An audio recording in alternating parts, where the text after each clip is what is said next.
Good morning, everyone. Might not be morning for you while you're watching this, but it is morning for me. So, I'm just going to go over a few things for the midterm, and hopefully everything will work out well for you. Alright, here's the one I want. And tabs were not labeled nicely. So, introductions. Introductions, 3 to 4 sentences. They're not very long. You start out with a grabber. Something to get your reader's attention. You have 4 different possibilities here. Give it a list of 3, so provide 3 examples close to the topic. You can look for extremes, look for things that are extremely opposite. Here we have a very small crab compared to a very large horse in a barn, kind of giving the idea that it covers, all animals. Deep or rhetorical questions. Be very, very careful with questions. Do not ask a cliche type question. Don't ask a simple yes, no type question. Don't ask too general of a question. If we're doing an essay or a topic on something like Romeo and Juliet, don't be like, have you ever been in love? It's not an effective question.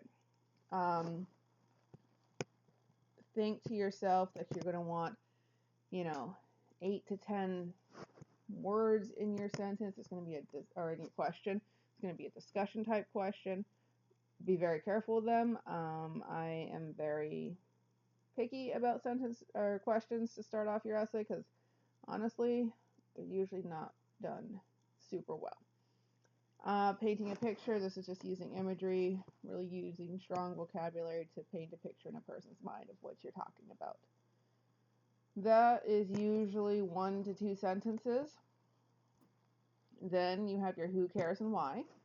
Who is affected? All right, so who are the people that are affected of this, and why does it matter? Why is it important?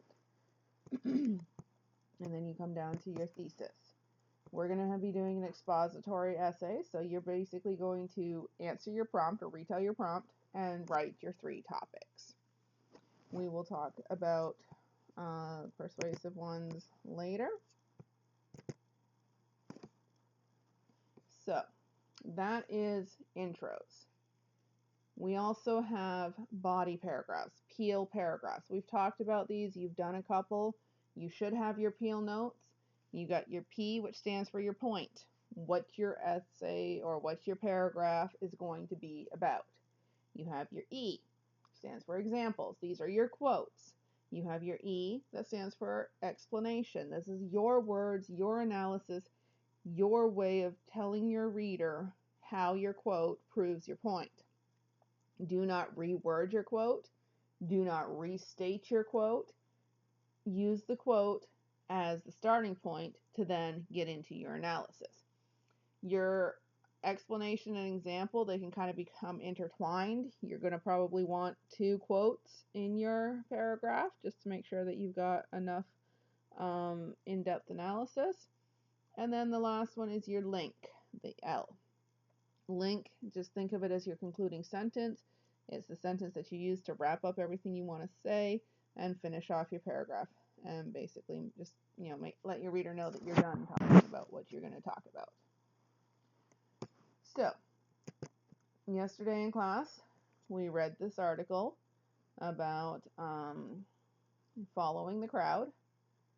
You all have this. It is on the stream or on the classwork in Google Classroom. So if you have not read it yet, take a minute and read through. And here would be our sample midterm. And let me just put our prompt up here. Why do people follow the crowd? So when you are preparing for your midterm, because you are going to be able to bring in notes, you are going to be able to bring in a highlighted article. One thing that's really good to do is look at the prompt beforehand. Why do people follow the crowd? And then when you read the article, go through and highlight anything that's going to help you answer that question. So it would be a good idea now to pause the video and read through the example here, the introduction and the first body paragraph. And this is basically what you're going to write on Monday. So hopefully you've just paused it, you've read through, so now I'm going to explain. A man walks down the street with his friends. Suddenly they all step into traffic laughing, not really understanding why. The man follows. Here I have painted a vivid image and used the imagery to paint a scene that everybody can relate to. Who cares? Everyone, right? Why? Because it's human nature. We all do this. Everybody can have a moment where they think back and they remember, I followed the crowd. Did I know why? No. Was it the best decision? No, but I did it. Then I have my thesis. I answer my question. Why do people follow the crowd? People follow the crowd because, and I list my reasons, they want to fit into the group, they're scared of being seen as not smart, and they're not confident enough to make their own decisions. You are only picking one of your topics to write in your body paragraph. I cannot stress that enough. Your body paragraph is one of your 3 ideas, one of your 3 main topics. So here I wrote about fitting in and following the crowd. So, and I wrote that is human nature. I gave an example and an explanation. So when presented with a question, people tend to, even if everyone gives the wrong answer, they still agree. And I explained why, that they do not want to be viewed as the outcast. They do not want to not belong. And so they change their answers just to fit in. I then moved on to continue explaining this and continue analyzing this and say that it can have disastrous consequences because the majority of people do this. And when we have a group of people following the group, logical thinking kind of goes out the window. And then I end off with my link here. It's human nature. As much as people try to fight it, there are always going to be times when they say or do something just to fit in the group. So that is a sample introduction and body paragraph for the prompt, why do people follow the crowd? The one that we wrote in class yesterday, you can absolutely bring with you on the day of the midterm, just to use as a reference, use as a model. Your prompt for your midterm is going to be, when it loads, write to explain the ways in which possessing money can increase a person's happiness. Okay, so this part here, this is your question. And so you would restate, that possessing money can increase a person's happiness because, and then you look to your article. Read through the article, highlight anything that can help you, anything you can think of, brainstorm on your own. When you brainstorm on your own, you end up with a better essay, better paragraphs because you're coming up with your own ideas, not somebody else's. And so use your notes, use what you know, and bring all that to class. You're going to be graded on your introduction in your body, okay, all the parts of it. Grammar-wise, I'm also going to be looking for capitalization, punctuation, because you know how to do that. Subject-verb agreement, comma usage, there, and there. I'm going to be really looking closely for no I think, or in my opinion, or I say that. Nothing like that. And I would also caution you to stay away from you.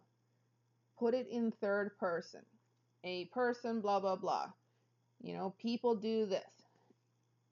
It makes it stronger. It is a more academic style of writing for an essay.